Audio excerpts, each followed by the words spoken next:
So what did I do to take it from that basic prompt to the one-click course creator prompt?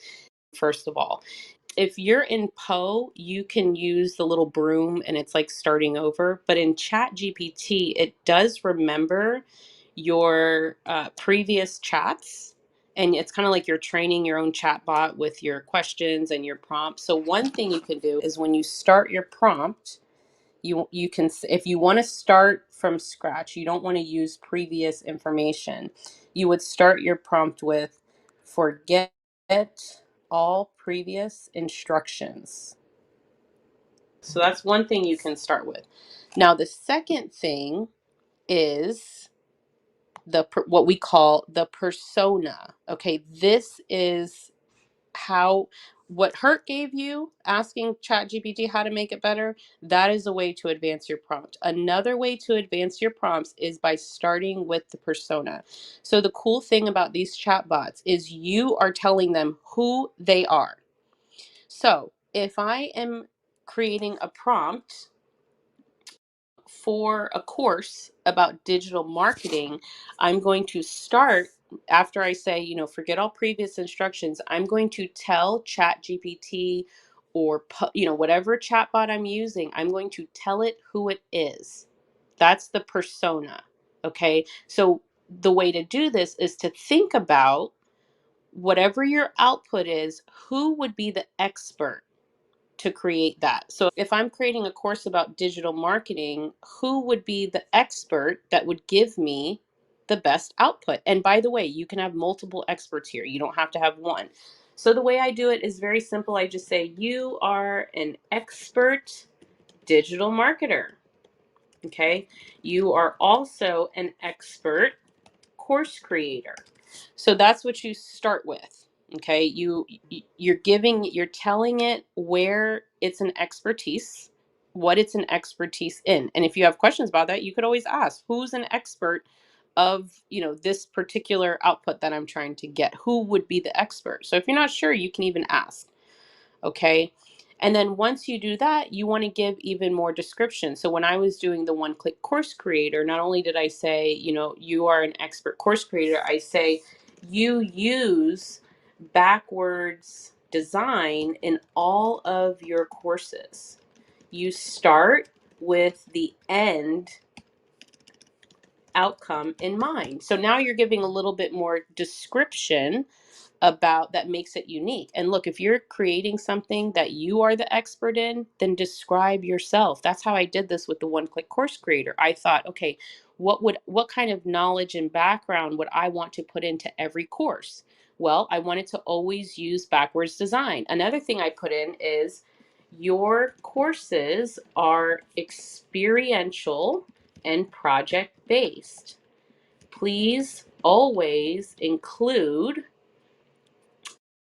discussion questions, examples, real world activities. I'm telling you how I am breaking down the background of how I created the one click course creator. Okay. And anything else you think would be relevant. That's the other thing. Don't limit it. So remember, you want to treat it like it's an expert. So if there's something you're missing, you might want to say, include anything else that would be relevant. Okay. And then after that, give it limitations. So I would say the whole thing with prompt engineering 101 is specificity. Okay. So I'm going to say, give no more than 6 modules. And then from there, I'm going to test it out. So I'll say, create a course for beginners on digital marketing. So that's how we start to make it more advanced. Now, the next step is to show you how to like really engineer while you're in ChatGPT. So it's going to give you the output. And then while you're in ChatGPT, there is a way to actually edit the output. Did you all know that? You can edit the prompt and get another output.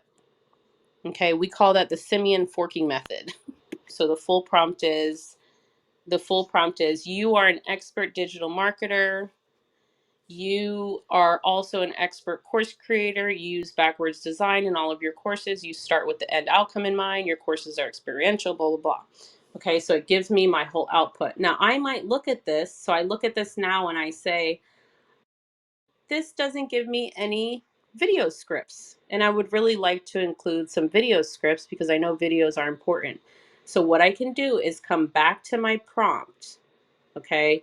I can come back to my prompt, and if I come back to it and I look in the upper right-hand corner, I see a little pencil and it's an edit button. If I click that, it's a pencil with a box around it. I go back to the original prompt, so I got to scroll all the way up. I click that box and I can actually edit my prompt. So I don't have to start over. I can just come in here and say, also add YouTube video scripts at the end of every module. And I can click, now I just click save and submit. And what you'll notice is now to the left of your prompt, it'll say 2 out of 2. So you have a toggle. So you can toggle back and forth. This is where the engineering comes in. We're engineering because we are editing our prompt, designing it to improve the outcome. Persona prompting is cool. Yeah, persona prompting is really the key. I mean, it's the main thing that I want you all to walk away with in this prompt engineering 101 is giving it the persona.